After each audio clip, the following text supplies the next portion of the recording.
Allah seperti-Mu Tuhan. Engkau yang telah memberi keselamatan kepada kami. Sampai saat ini Tuhan juga memberi kesempatan pada setiap kami Tuhan. Biar kalau sebentar kami akan mendengarkan kebenaran firman-Mu Tuhan. Kau membuka hati kami, Roh Kudus jamah hati kami, pikiran kami, supaya kami boleh menerima pesan kabar sukacita yang akan disampaikan, dan itu akan memerdekakan setiap kami Tuhan. Berbicara Roh Kudus, kami siap untuk mendengar. Mari setiap kita yang siap untuk mendengar pesan Tuhan, sama-sama kita katakan amin. Silakan duduk teman-teman.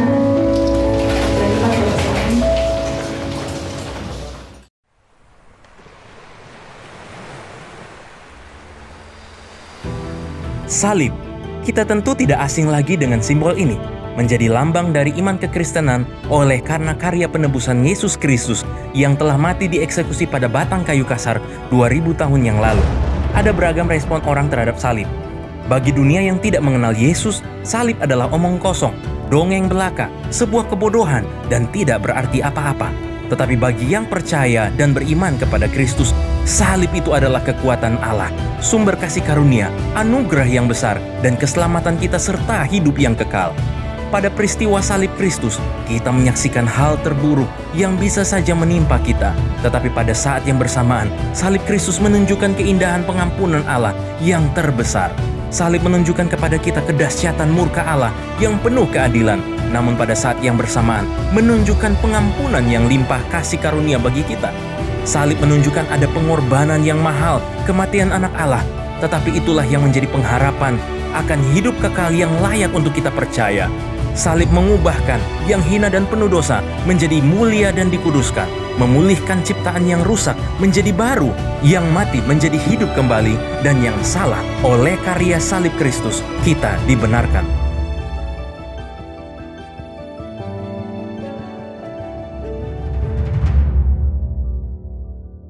Haleluya, shalom teman-teman. Apa kabar semuanya? Amin, luar biasa. Kita ganti kata luar biasa dengan happy ya. Apa kabar teman-teman? Happy. Happy. Apa kabar semuanya? Happy. Happy tapi mukanya nggak happy nih. Agak serem ya muka saya, jadi teman-teman nggak happy ya. Apa kabar? Happy? Happy.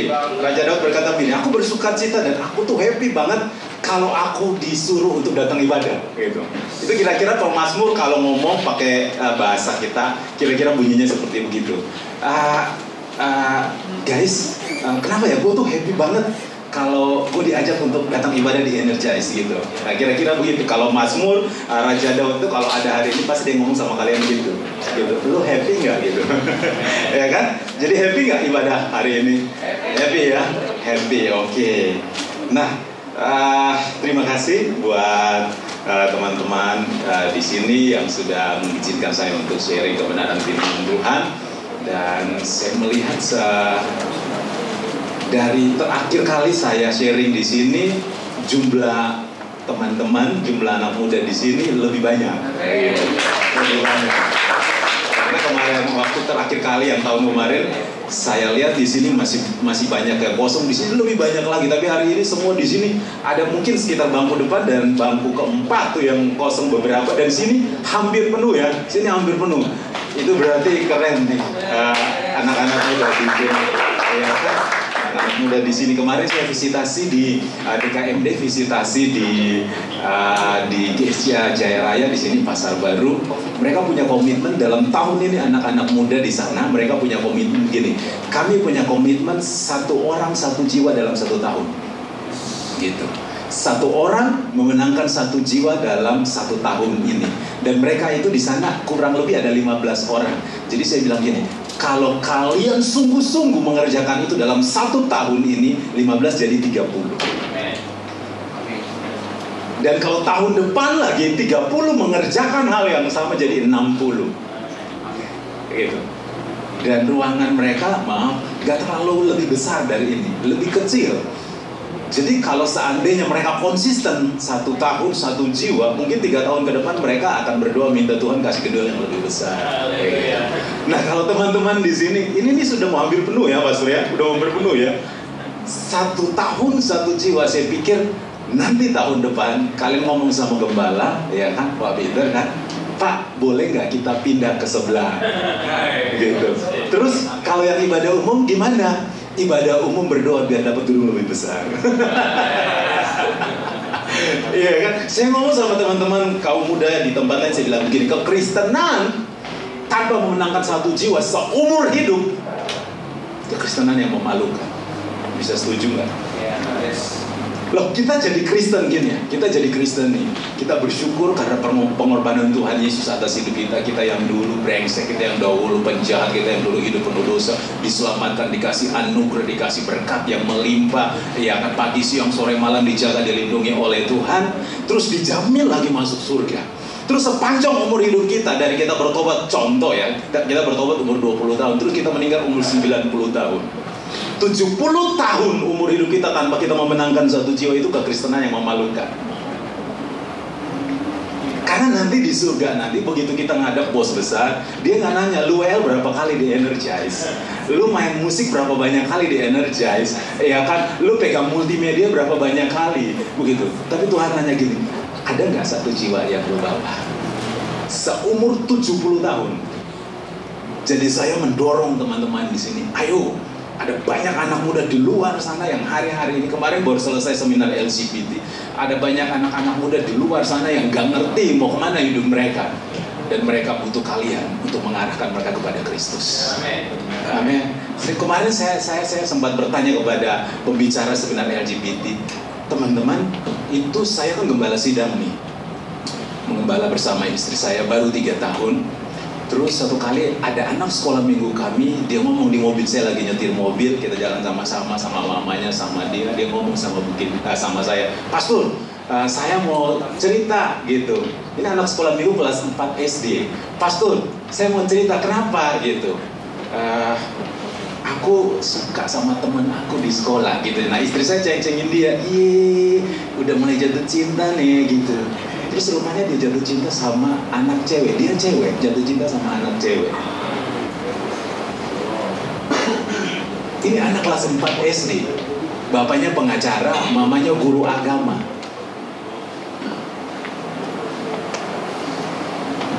Terus istri saya kan orangnya suka kepo ya. Cincin.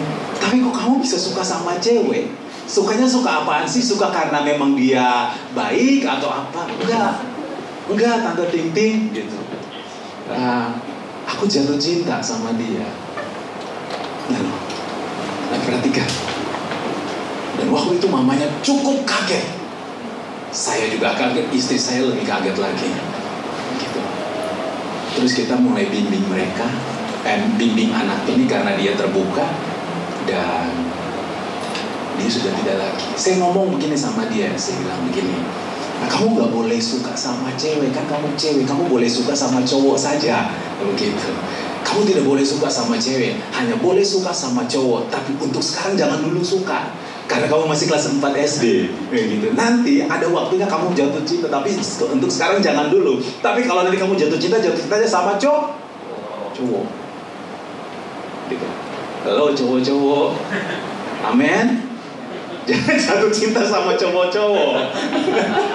Iya kan? Tuhan tidak ciptain Adam dengan Randi. Tuhan ciptain Adam sama Hawa, gitu. Tuhan tidak ciptakan Hawa sama Siti. Tuhan ciptakan Hawa sama Adam. Waktu Tuhan mempertemukan mereka dan Tuhan berkata, ini pasangan yang hebat, ini pasangan yang luar biasa, yang kemudian hari akan melahirkan keturunan-keturunan ilahi, dan melalui keturunan itu nama Tuhan dipermuliakan. Amin. Nah, hari-hari ini ada banyak anak muda, mungkin teman kita di sekolah, di kampus, di tempat kerja, mungkin mereka nggak jujur, tapi sebenarnya mereka lagi ke arah situ. Mungkin nggak LGBT, mungkin nggak ke lain-lain, tapi ada dosa-dosa yang mungkin kita nggak sempat pikirkan mereka sedang melakukan. Dan kalau teman-teman bergerak di dalam misinya Tuhan, maka saya yakin tahun depan, saya kan jadwalnya di sini kan, saya kira-kira ini kayak 1 tahun sekali gitu. Jadi saya mulai berpikir, ini kayaknya bagus banget nih kalau setiap tahun saya datang mulai bertambah gitu. Ya kan, ada progres. Kemarin pembicara LGBT dia bilang gini, saya itu menikah 2 kali, bercerai 2 kali. Menikah 6 bulan, kemudian digugat cerai. Setelah itu saya menikah 1 bulan, bulan Mei saya menikah, bulan Juni digugat cerai lagi. Terus dia bilang, saya nih sebenarnya gantengnya itu ganteng progresif, nggak permanen. Gitu. Jadi hari ini ganteng sekian, minggu depan nanti akan nambah gitu. Nah, saya pikir anak-anak muda di sini penginjilan juga harus progresif. Amin. Pertambahan jiwa juga harus progresif. Oke, nah buka Alkitab saudara, kita mau baca satu bagian firman Tuhan yang menjadi tema buat kita semua pada pagi hari ini. Ada 2 bagian firman Tuhan yang saya mau sharing dengan perikop tetelestai atau sudah selesai, ya kan? Tetelestai atau sudah selesai. 1 Korintus pasalnya yang ke-1 ayat 18 dan Yohanes pasal 19 ayatnya yang ke-30. Sekali lagi, 1 Korintus pasal 1 ayat 18 dan Yohanes pasal 19 ayat 30. Saya baca 1 Korintus pasal 1 duluan ayat 18. Teman-teman perhatikan. Sebab pemberitaan tentang salib memang adalah kebodohan. Iya kan? Makanya kalau nggak heran kalau orang di luar sana bilang di belakang salib itu ada jin. Nggak usah heran karena kita udah ngomong, iya kan? Jadi orang Kristen kalau bilang orang di luar sana ngomong Kristen salib tahu nggak di belakang salib itu ada jin? Bilang sama orang, iya itu kebodohan. Itu kebodohanmu. Dan Alkitab bilang pemberitaan tentang salib bagi orang-orang di luar Kristus, bagi orang-orang yang akan binasa merupakan kebodohan. Iya kan? Bagi mereka yang akan binasa itu kebodohan, tetapi bagi kita yang diselamatkan, bukan akan diselamatkan, itu berarti waktu kita percaya tentang kuasa salib itu, hari itu juga kita diselamatkan. Iya kan? Nah, tetapi di atas sudah teman-teman perhatikan. Sebab pemberitaan tentang salib sebab pemberitaan tentang salib memang adalah kebodohan bagi mereka yang akan. Yang akan itu berarti ada kemungkinan dari mereka bodoh, tidak paham menentang salib, ada kemungkinan nanti mereka setuju dengan salib. Kan akan binasa, berarti belum binasa. Berarti ada kemungkinan mereka dari menentang salib menjadi pro terhadap salib. Tetapi bagi kita yang pro salib, bagi kita yang mengerti tentang kuasa salib, bagi kita yang mengerti tentang pengorbanan Yesus, Alkitab berkata begini, bagi kita yang diselamatkan, pemberitaan itu adalah kekuatan Allah. Bagi kita yang diselamatkan, itu berarti tidak boleh, saya ngomong baik-baik ya, tidak boleh mulai dari detik ini sampai kita dipanggil pulang Tuhan, keluar dari salib itu. Maksudnya keluar dari kepercayaan kita terhadap kuasa salib itu. Iya kan? Saya bulan Januari kemarin diceritain sama salah satu pembina youth dari GSCA. Dia bilang begini, Pastor, pemuda kami pindah gereja. Kenapa? Saya kaget kan. Aduh, kenapa pindah gereja? Gitu. Ya sebenarnya sih nggak apa-apa kecuali dia pindah ke masjid, dia pindah ke vihara, itu kan lebih ngeri kan. Tapi kalau dia pindah ke gereja lain, denominasi lain, sebenarnya ngeri juga begitu, ngeri juga, ya kan? Karena saya pernah ditawarin pas mau menikah sama istri saya kan dari gereja GBU kan begitu, gereja GBU. Terus wakil gembalanya bilang begini, Nathan, kamu kan mau menikah sama Ting. Kalau kamu mau menikah, kamu pindah dong ke sini gitu. Kamu kan GSCA, kamu pindah ke sini. Karena kalau kamu menikah, kamu dapat rumah, dapat mobil. Begitu. Halo, yuk kita pindah rame-rame. Iya kan? Lah, waktu itu saya pacaran sama dia itu masih modal angkot. Nah, angkot itu kan mobil pribadi, tinggal aja kita berdiri di pinggir jalan. Gak usah banyak ngomong, sopir mobil datang. Bener gak? Lo lihat, teman-teman kalau berdiri di pinggir jalan, angkot datang gak? Datang. Teman-teman suruh berhenti gak? Gak usah suruh, diam aja, datang berhenti. Terus dia nanya, mau kemana? Keren gak? Keren dong. Iya kan? Saya tuh masih modal angkot pacaran sama dia. Nah, waktu ditawarin mobil, ditawarin rumah, saya pikir itu suara dari surga. Iya kan? Tapi pada dasarnya saya lahir besar di GSCA. Teman-teman perhatikan, Saya lahir besar di GSCA. Saya tidak memutuskan satu organisasi. Semua organisasi Kristen itu baik kalau dia tidak keluar dari firman Tuhan. Tapi bagi saya, mau pindah ke GSCA, mau pindah ke GPDI, mau pindah ke GBI, mau pindah ke manapun, semua sama-sama aja. Kecuali Alkitab mereka itu di organisasi lain itu dicetak pakai kertas emas, ya boleh lah, gitu kan. Habis baca robek ke toko pegadaian. Pulsa habis, titip dulu di pegadaian, Pak, gitu kan. Jadi saya bilang enggak lah, saya di GSCA saja. Nah waktu itu di GSCA nggak kasih apa-apa. Saya tahun 2005 ditugaskan dari Kupang datang ke diperbantukan ke GSCA di Tangerang. Itu gajinya 350.000. Tahun 2005 loh, 350.000. Itu gaji hamba Tuhan. Pelayanan, mondar mandir, kunjungan. Makanya kalau jemaat kalau kesel banget 300.000 loh, kepala batu loh gitu. Kunjungan begitu datang ke rumah nggak ada. Duh, kesel banget 300.000 loh. Cuma 3-4 juta kan nggak apa-apa lah. Gitu. Iya nggak? Iya nggak betul. Iya kan? Tapi dari 300.000 sampai hari ini saya tetap gessi dan tetap hidup kok. Gitu. Bukan berarti waktu mereka menawarkan itu mereka salah, mereka jelek. Enggak, mereka coba mensupport hamba Tuhan terhadap pelayanan yang dikerjakan oleh hamba Tuhan itu. Tapi waktu saya dengar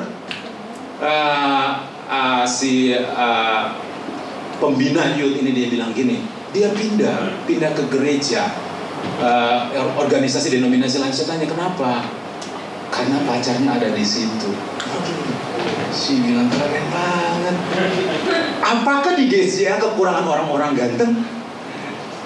Energize, apakah kekurangan anak-anak ganteng di sini? Coba berdiri yang merasa diri ganteng. Yang lebih ganteng jangan dulu berdiri. Yang ganteng saja yang berdiri. Iya kan?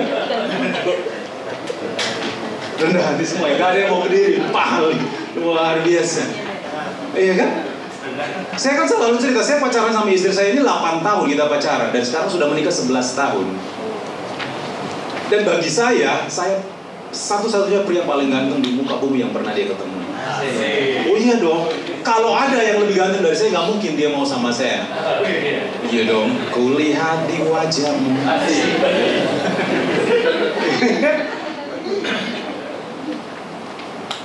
Lah saya pikir begini. Kalau cuma hanya pacaran, pindah gereja, pindah denominasi, tidak suka lagi dengan GSCA, sayang banget. Tapi ya sudahlah, apapun yang terjadi itu pilihan dia. Cuma saya mau pesan begini. Sorry ya, ini mungkin agak aneh.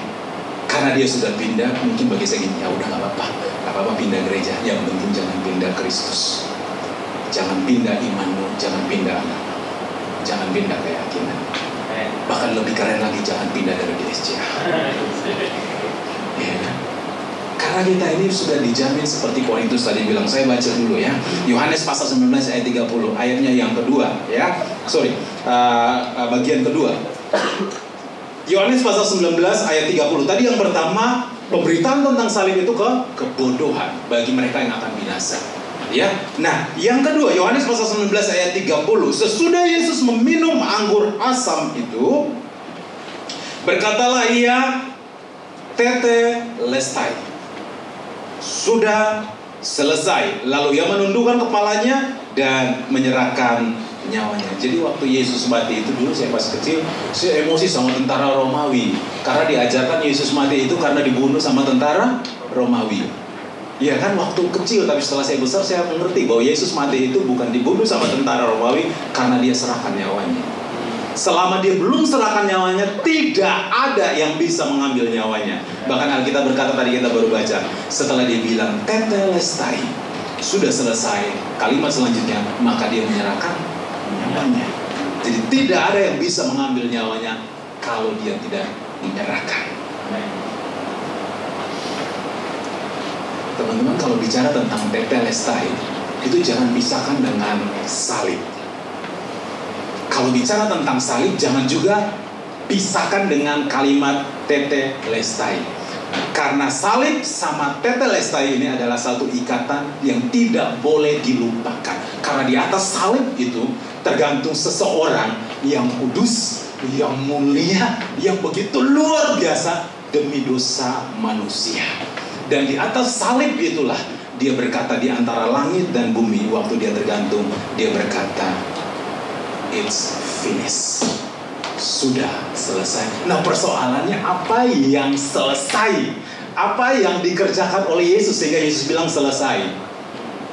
Nah, ini yang mesti kita tahu, ya kan? Apa yang dikerjakan Yesus sehingga waktu Yesus ada di dunia menjalankan misinya selama 3 tahun setengah, di umurnya yang ke-33, terus dia disalibkan, dan waktu di atas kayu salib dia bilang tetelestai. Itu berarti ada yang dikerjakan selama hidup dia, selama dia umur 30 sampai 30 tahun, itu ada pekerjaan yang dia kerjakan sehingga di akhir dari hidupnya dia bilang it's finished, sudah selesai. Apa yang dikerjakan Yesus? Apa yang dibuat Yesus? Bantu orang tua kan? Ya, memang begitu Alkitab mencatat. Dia sekolah, iya. Dia belajar Taurat, dia berteman, iya. Tapi perhatikan baik-baik, itu bukan tujuan utama dari Yesus. Hari ini teman-teman, kuliah itu baik, sekolah itu baik, bergaul itu baik, ngikutin semua organisasi yang ada itu baik, aktivitas apapun, mengejar uang apapun itu baik. Tapi dengan panggilan kita yang utama bukan itu. Ada panggilan lain yang mesti kita mengerti, yang kita harus kerjakan, sehingga waktu Tuhan panggil kita pulang, kita boleh bilang sama Tuhan, oke, sudah selesai. Tetelestai. Jangan sampai begitu putus langsung tetelestai. Kan tetelestai itu selesai. Lu sama dia udah belum? Tetelestai udah. Kemarin gue udah tetelestai. Bukan.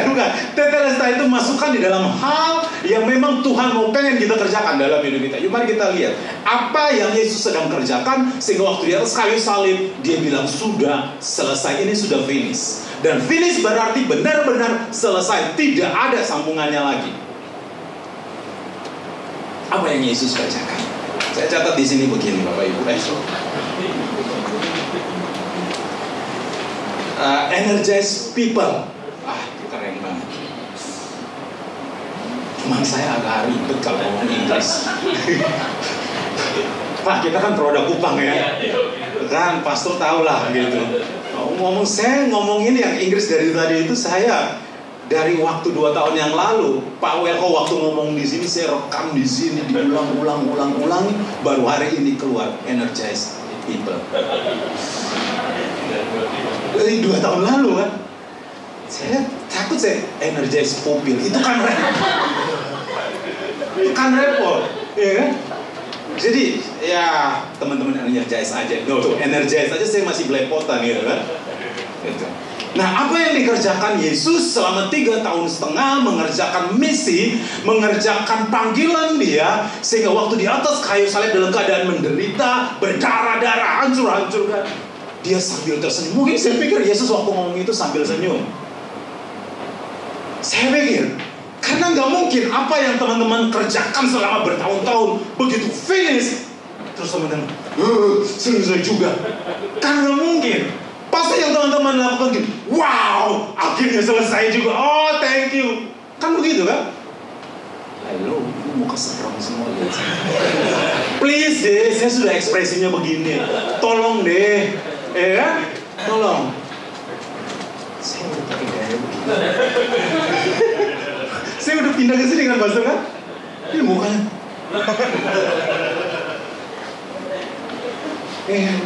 Begini, aduh, begini dikejar sama ini. Tepuk tangan buat dia dulu.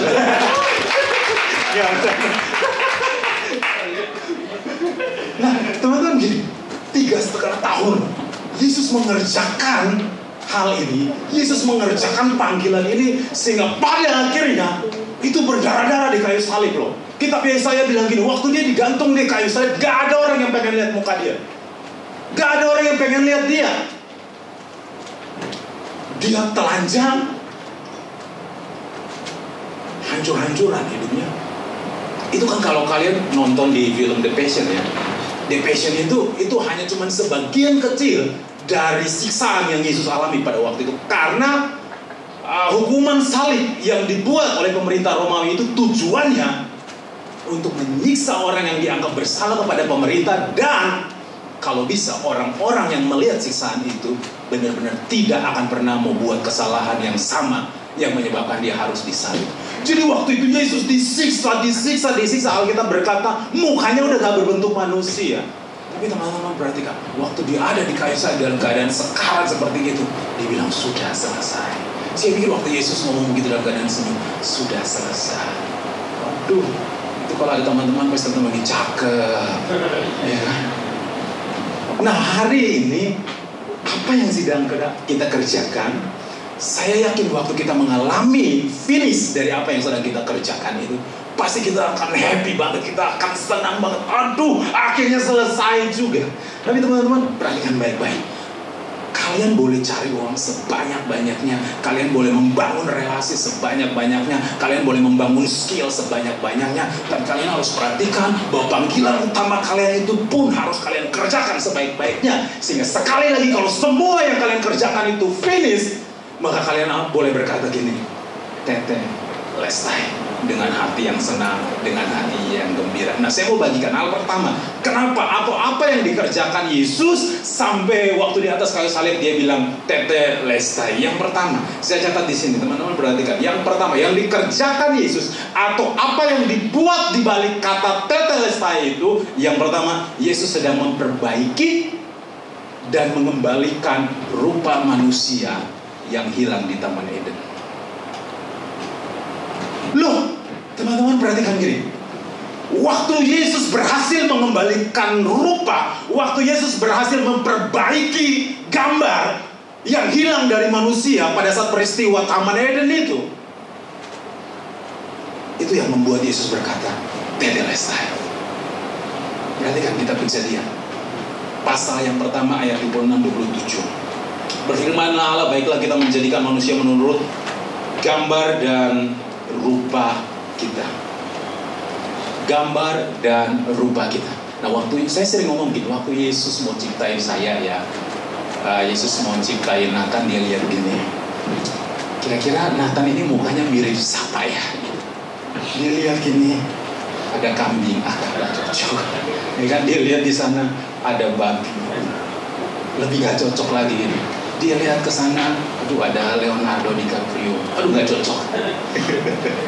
Gak cocok. Karena kalau dia pakai tampang ini, pasti Ting-Ting gak mau. Ya kan? Dia lihat, nah ini nih. Ini hitam, agak keriting, hidungnya mancung ke dalam dikit. Ini kalau dipakai sama Nathan, pasti Ting-Ting jatuh cinta.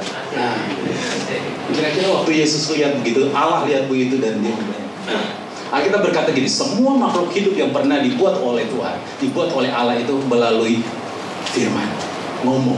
Tetapi manusia dia mengerjakan dengan tangannya. Perhatikan baik-baik. Kenapa dia mengerjakan dengan tangannya? Karena dia sedang memindahkan rupanya, dia sedang memindahkan modelnya sendiri kepada manusia itu.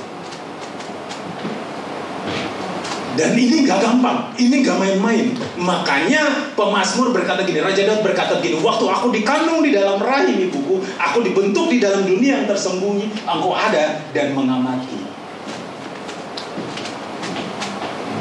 Teman-teman perhatikan, siapapun kalian hari ini yang duduk di tempat ini, waktu kalian dibentuk di dalam rahim ibuku, ada Allah yang mengamati. Ada Allah yang meneliti, jangan sampai salah dibentuk. Ini kalau salah dibentuk keluar otaknya error, ini bahaya. Kan begitu. Allah mulai memperhatikan dengan begitu rupa, dia membentuk dengan begitu rupa, sehingga lahirlah, keluarlah Pastor John Sipayo. Orangnya keren, matanya sipit, hidungnya mancung, ya kan? Jadi rebutan. Coba kalau seandainya waktu saya dibentuk terus nggak ada Tuhan, begitu keluar hidungnya di sini, ini mama saya pasti masukin lagi, masuk. Ini salah nih, gitu. Coba kalau Tuhan nggak ada, pada waktu saya dibentuk, begitu keluar,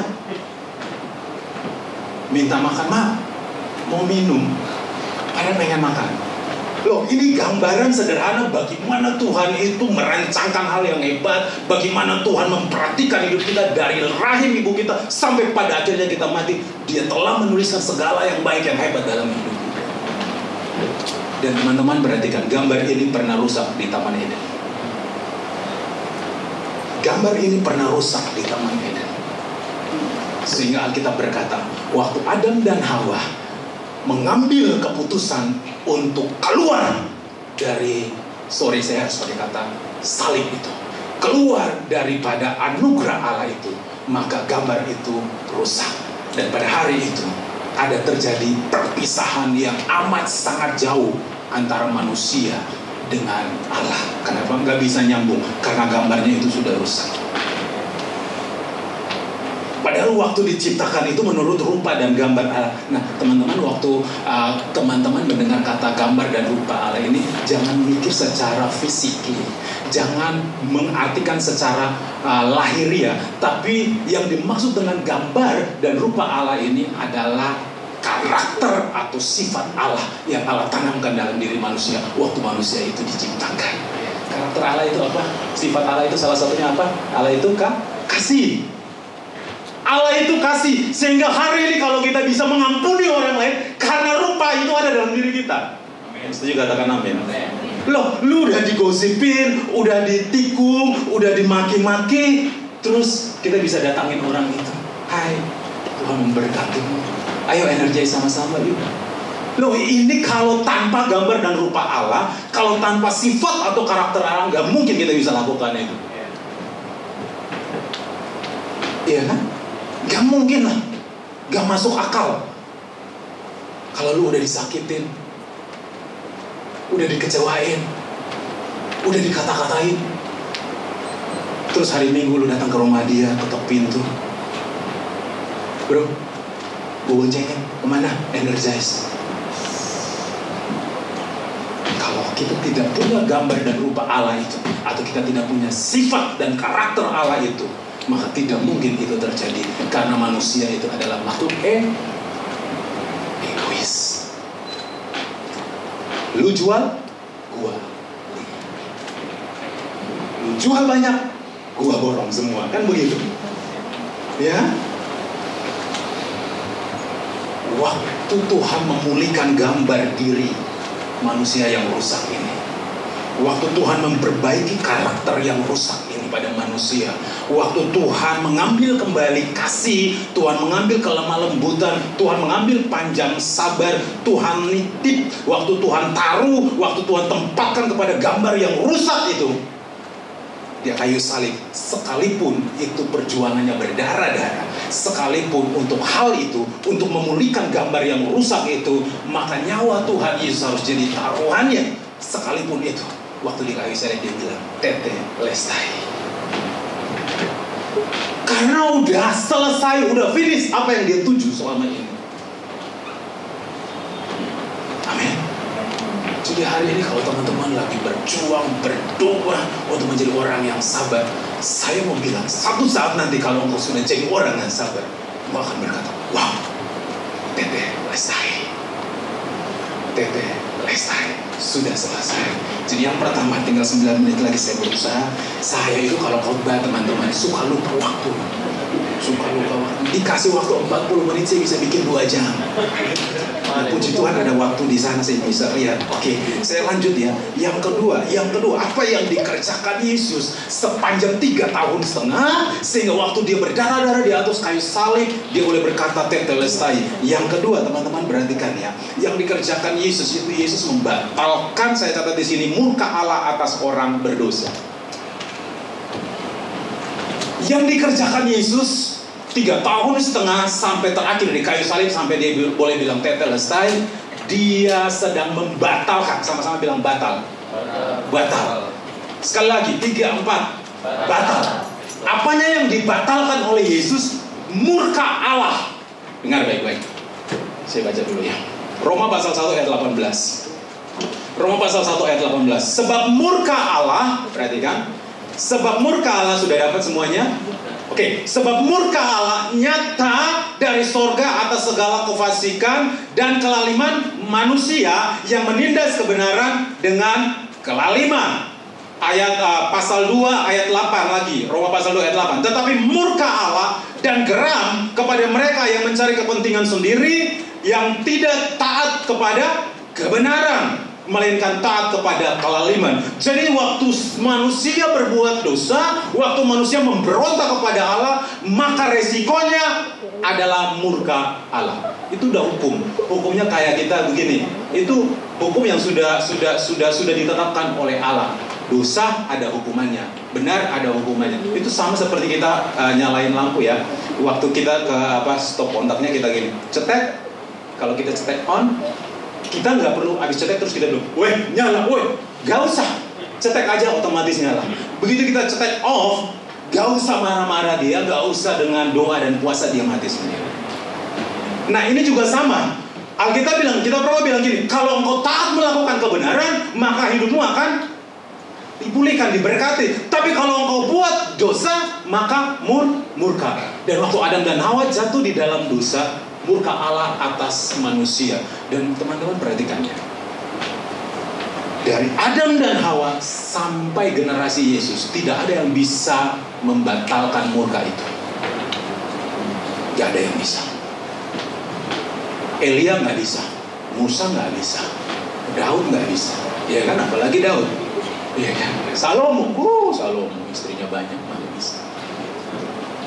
Tidak ada satupun manusia hebat di dunia yang bisa membatalkan murka Allah. Itu berarti semua manusia yang lahir sesudah Adam dan Hawa sedang berjalan menuju kepada murka Allah.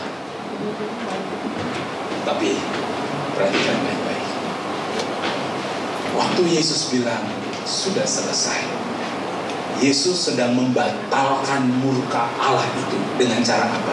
Menggantikan dirinya untuk dikenai murka. Teman-teman, saya kasih gambaran begini. Pastor John, saya buat salah kepada Pastor John, dan hukumannya yaitu saya harus kena tempeleng 2 kali. Dan itu sudah ditandatangan di atas materai. Tidak boleh batal. Nah waktu saya buat salah, kita bertemani sama-sama pendeta. Hukum itu harus dijalankan atau batal?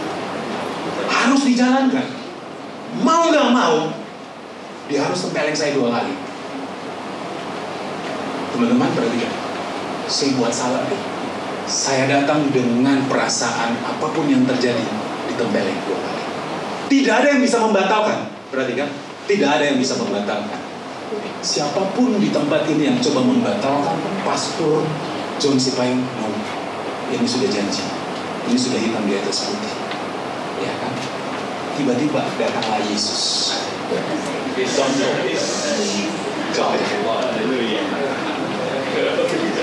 Ya, begitu saya datang, terus Yesus bilang sama saya, brother, gak usah maju, gua pasang pipi gua demi lu. Keren gak Yesus? Keren gak Yesus?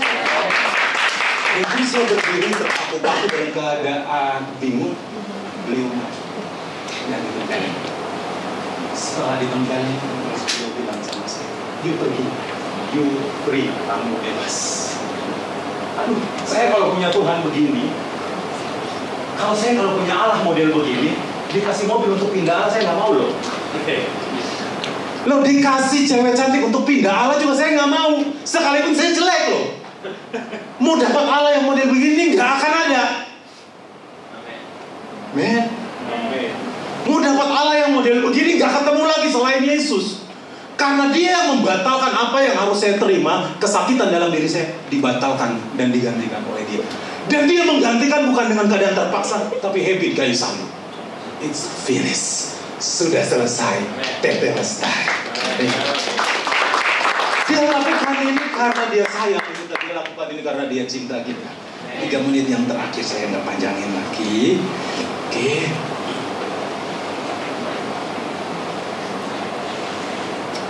Roma pasalnya yang ketiga ayat 23 firman Tuhan berkata gini, karena semua orang telah berbuat dosa dan telah kehilangan kemuliaan Allah. Dan pasal 6 ayat 23, sebab upah dosa ia adalah maut, tetapi karunia Allah ia adalah hidup yang kekal dalam Kristus Yesus. Bukan Musa, bukan Daud, bukan Salomo, tapi Yesus. Makanya di atas kayu salib yang ngomong tetelestai itu adalah Yesus, bukan Musa.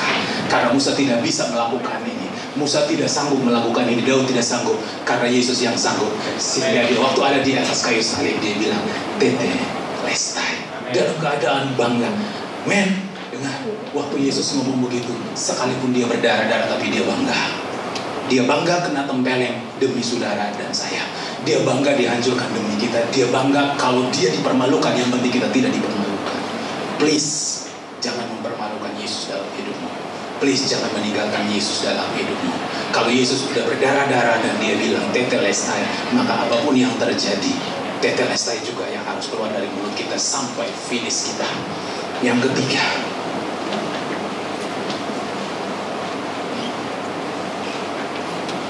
apa yang dikerjakan Yesus selama 3,5 tahun sehingga waktu dia ada di kayu salib, dia bilang tetelestai. Saya tulis di sini. Kejadian pasal 3 ayat 17. Yang dikerjakan Yesus adalah Yesus membatalkan kutukan berjalan. Bilang sama saya, kutukan berjalan. Teman-teman perhatikan, waktu di Taman Eden, Adam dan Hawa jatuh dalam dosa. Apa yang terjadi di sana? Kutukan kan? Benar ya? Kutukan ya pastor ya? Kutukan.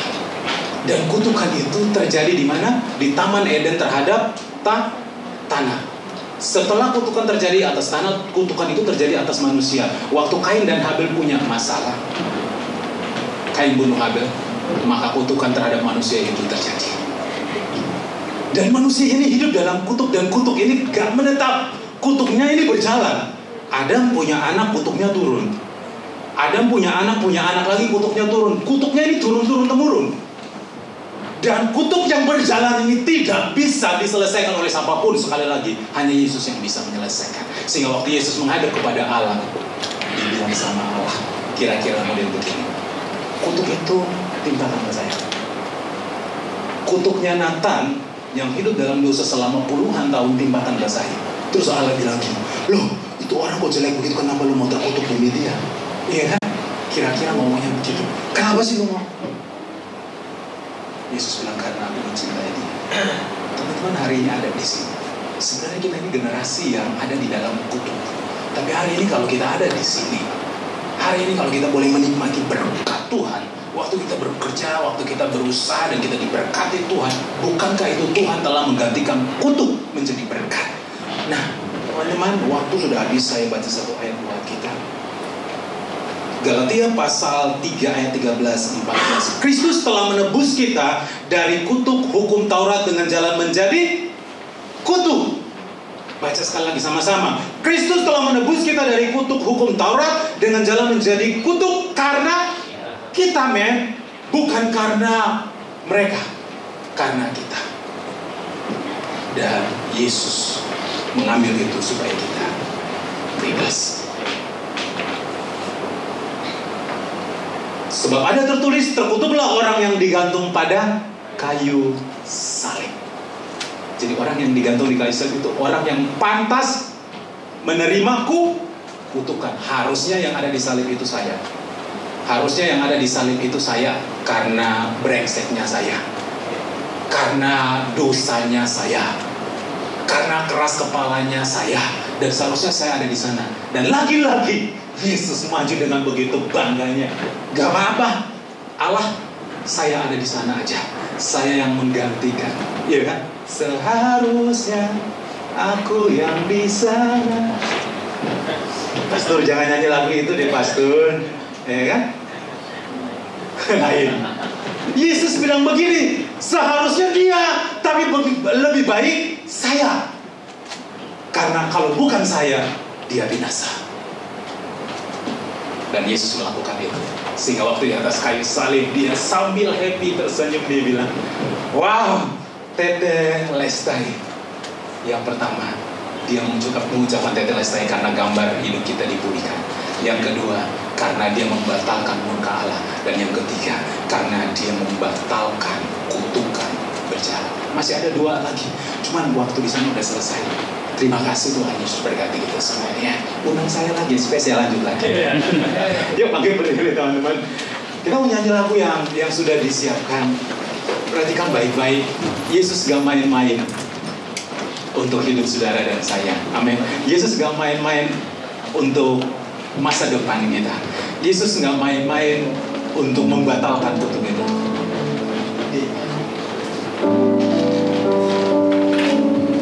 Teman-teman, tundukkan kepala, tutup mata, renungkan hal ini baik-baik. Tetelestai artinya sudah selesai. Tetelestai artinya tidak mungkin ada kelanjutannya lagi karena sudah finish. Tundukkan kepala teman-teman, renungkan firman Tuhan ini baik-baik. Sambil pemusik dan singer akan menyanyikan lagu ini, teman-teman diam sejenak. Renungkan kalimat tetelestai ini dengan baik-baik.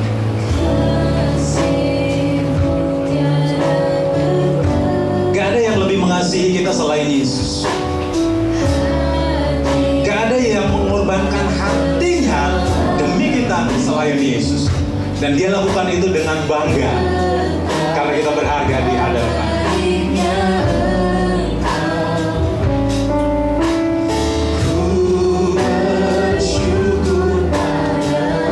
Mari kita semua sama-sama nyanyikan pujian ini.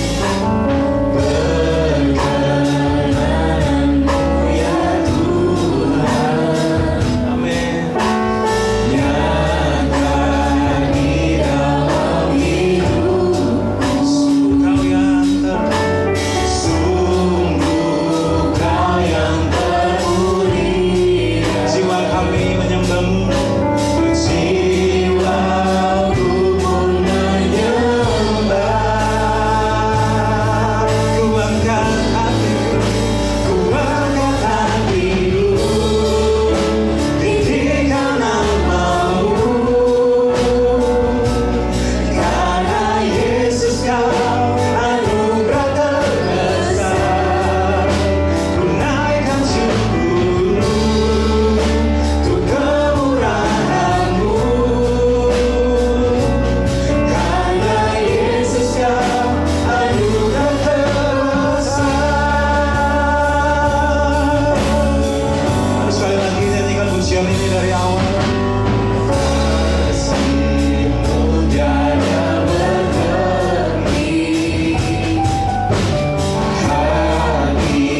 tepuk tangan yang terindah buat kekasih hatimu.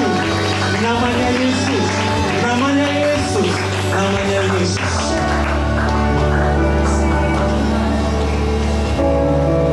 Tuhan, ini kami Tuhan. Kami bangga, sangat-sangat bangga punya Engkau Tuhan.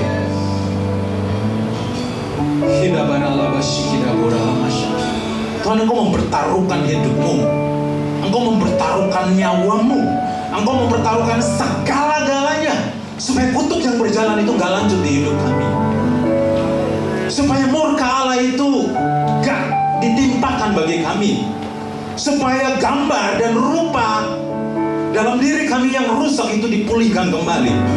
Sehingga kalau waktu lalu orang mengenal kami sebagai seorang pendosa, sebagai seorang yang suka marah, sebagai seorang yang suka gosip, sebagai seorang pendendam, hari ini rupa kami dipulihkan. Kami menjadi anak-anak Tuhan yang penuh kasih. Thank you God, gak ada yang seperti Engkau. Ini kami Tuhan, kami bersyukur dan bangga punya Engkau. Terima kasih. Dan hari ini kami juga mulai berkata, kami juga akan berkata sampai akhir hidup kami. Kami boleh berkata tetelestai. Kami finish dengan baik mempertahankan iman kami, apapun yang terjadi. Thank you God. Berkati kami semua. Berkati youth pastor di tempat ini. Berkati anak-anak muda di tempat ini. Berkati ketua kaum muda di tempat ini. Berkati semua pengerja youth energize di tempat ini. Dan Roh Kudus, buat kami berani untuk menginjili tahun ini, supaya kami menangkan satu jiwa bagi Engkau Tuhan. Karena kami melihat mereka pun sama seperti kami dahulu, berjalan dalam murka, berjalan dalam kutuk, berjalan di dalam ketidakpastian. Tapi setelah kami dipulihkan, kami mau menjadi sarana untuk mereka dipulihkan. Terima kasih Tuhan, dalam nama Tuhan Yesus kami semua boleh sama-sama katakan amin. Tepuk tangan buat Tuhan Yesus.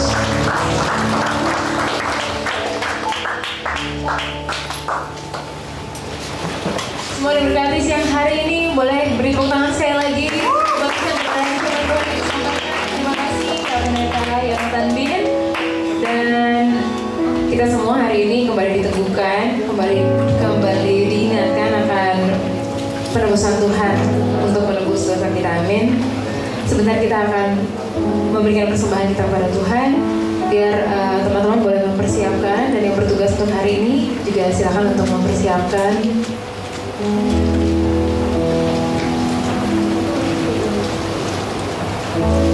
Baik, mari kita kembali satu dalam doa. Bapak yang baik, terima kasih Tuhan kalau hari ini kami boleh mendengar pesan kebenaran firman-Mu yang manis untuk kami dengar Tuhan. Terima kasih Tuhan. Biar kiranya bukan sekedar pesan yang baik, tapi Roh Kudus tolong kami supaya pesan kebenaran firman-Mu boleh hidup dalam hati kami Tuhan, dan kehidupan kami boleh diubahkan hari demi hari menjadi semakin serupa dengan gambar-Mu Tuhan, dengan rupa-Mu. Terima kasih Tuhan. Kalau sebentar kami akan memberikan persembahan kami, biar kiranya kami memberi dengan hati yang penuh sukacita, karena Engkau Tuhan yang lebih dahulu telah memberi kepada kami Tuhan yang terbaik. Terima kasih Tuhan, kami memberkati setiap tangan-tangan yang memberi, biar kiranya persembahan kami ini dapat membantu untuk memperluas kerajaan-Mu di muka bumi ini ya Bapa. Dalam nama Tuhan Yesus, setiap kita yang siap untuk memberi persembahan, sama-sama kita katakan amin.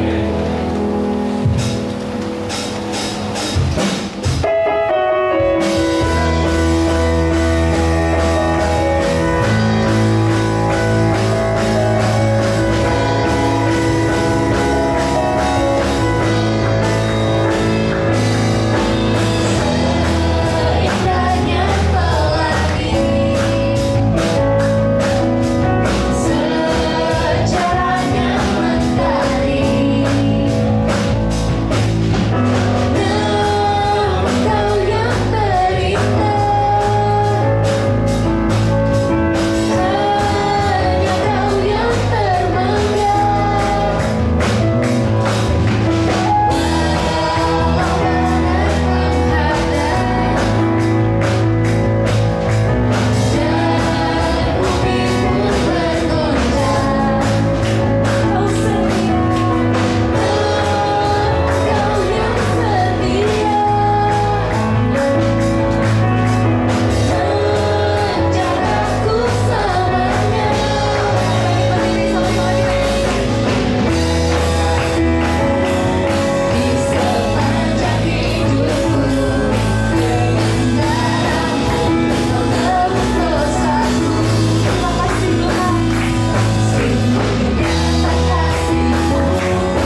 menuju jam makan siang.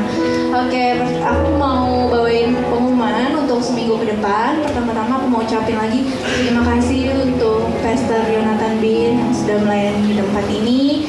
Juga terima kasih buat teman-teman semua, teman-teman Energize yang udah melayani, baik yang di depan maupun yang di belakang. Terima kasih, Tuhan Yesus memberkati pelayanan kalian. Juga aku mau kasih tahu nih, minggu depan kita ada perayaan yang spesial. Apa ya? Spesial ya, ada minggu kelima nih. Apa nih? Aduh, apa nih? Kita kalau ada pasca teman-teman, bukan perayaan pasca. Kalau ada perayaan pasti ada yang spesial nih teman-teman. Aku spill dikit ya. Minggu depan tuh kita ada kuis berhadiah. Pasti namanya ada kuis, pasti ada hadiahnya. Teman-teman siap-siap, minggu depan ajak teman-temannya semua ramein tempat ini. Terus juga aku mau ingetin buat teman-teman semua yang akan hadir minggu depan, kita punya dress code. Dress code-nya harus warna terang, bright, yang terang, warna putih, warna colorful lah pokoknya. Jangan ada warna gelap, karena kan Tuhan Yesus sudah bangkit. Jadi harusnya kita bersyukur, berbahagia ya. Udah bukan yang renung lagi, kita harus tampilkan outfit kita yang terbaik ya teman-teman buat perayaan Paskah minggu depan.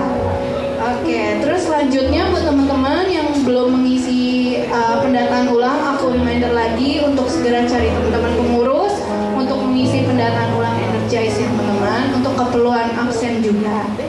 Oke, baik. Terus selanjutnya buat teman-teman yang belum mengisi VIP list, aku ingetin lagi untuk mengisi. Kita sama-sama doakan teman-teman kita yang mungkin belum kenal Tuhan atau jauh dari Tuhan gitu. Biar kita sama-sama doakan, biar teman-teman kita bisa sama-sama setia sama kita di tempat ini untuk memuji, menyembah dan meninggikan Tuhan. Oke, baik. Ada jiwa baru hari ini? Coba aku mau lihat ada jiwa baru nggak sih hari ini? Atau di sini semua teman-teman yang setia semua nih hadir di ibadah Energize. Udah sih. Oke, kayaknya pengumuman aku udah habis ya. Aku mau ngundang teman-teman semua untuk bangkit berdiri. Kita mau tutup ibadah kita dalam doa. Terima kasih ya Bapak, terima kasih Tuhan Yesus, Bapak yang baik. Terima kasih ya Tuhan, Kau telah mengumpulkan kami ya Tuhan di tempat ini untuk kami sama-sama memuji, menyembah nama-Mu. Kami juga udah boleh mendengarkan kebenaran firman-Mu ya Tuhan. Kami boleh diingatkan kembali juga ya Tuhan untuk selalu tetap setia ya Tuhan, karena Tuhan udah menebus kami ya Tuhan. Pengorbanan-Mu terlalu indah ya Tuhan bagi kami. Terima kasih ya Tuhan untuk Pastor Yonatan juga yang telah menyampaikan firman-Mu pada pagi hari ini ya Tuhan. Kau yang berkati pelayanan beliau ya Tuhan, dimanapun beliau ditempatkan, biar melalui kehidupan Pastor Yonatan dan beserta Kating-Ting juga ya Tuhan. Kau yang berkati, Kau yang perluas lagi ya Tuhan pelayanan mereka berdua ya Bapak. Berdoa juga ya Tuhan untuk seluruh teman-teman Energize ya Tuhan yang telah melayani hari ini, untuk seluruh teman-teman Energize yang udah hadir juga ya Tuhan hari ini. Engkau yang berkati kehidupan kami ya Tuhan, kemanapun kami melangkah ya Bapak, biar kami bisa menjadi berkat dimanapun kami ditempatkan di tempat kami masing-masing ya Tuhan. Berkati juga teman-teman Energize yang lagi sekolah, yang bekerja ya Tuhan. Berkati di setiap kegiatan kami ya Tuhan, biar melalui kehidupan kami bisa terpancar ya Tuhan kemuliaan-Mu ya Tuhan. Berdoa juga buat gereja ini ya Tuhan, Kau berkati pemimpin gereja ini ya Tuhan, Om Peter, biar melalui kepemimpinannya ya Tuhan, gereja ini bisa semakin bertumbuh lagi ya Tuhan, bisa semakin luas lagi dalam melayani-Mu ya Tuhan di tempat ini. Berdoa juga ya Tuhan, sebentar kami mau berpisah ya Tuhan satu sama lain. Kau yang berkati ya Tuhan seminggu ke depan ya Tuhan aktivitas kami, biar kami bisa kembali lagi ya Tuhan minggu depan di tempat yang sama, di jam yang sama untuk sama-sama memuji dan menyembah nama-Mu saja ya Tuhan. Teman-teman semua, aku undang untuk mengangkat kedua tangan kita untuk menerima doa berkat. Energize People yang diberkati oleh Tuhan, perhatikanlah firman Tuhan. Dan sepanjang bulan Maret ini kita sudah belajar banyak tentang salib Kristus. Dan hari ini kita mengerti bahwa hal yang Tuhan Yesus sudah selesaikan. Dia telah menyelesaikan kehinaan kita, Dia telah menyelesaikan murka Allah, Dia telah menyelesaikan setiap hutang dosa kita, sehingga kita semuanya tidak perlu melakukan apa-apa, untuk selamat sebab Kristus telah menyelamatkan kita. Ini berkat yang terbesar yang bisa kita terima dan kita bersyukur. Biarlah kita menerima anugerah Allah Bapa dan cinta Tuhan kita Yesus Kristus dan persekutuan dengan Roh Kudus menyertai kita sampai selama-lamanya. Dalam nama Tuhan Yesus Kristus, kita semua yang percaya sama-sama katakan amin. God bless you all. Sampai semuanya.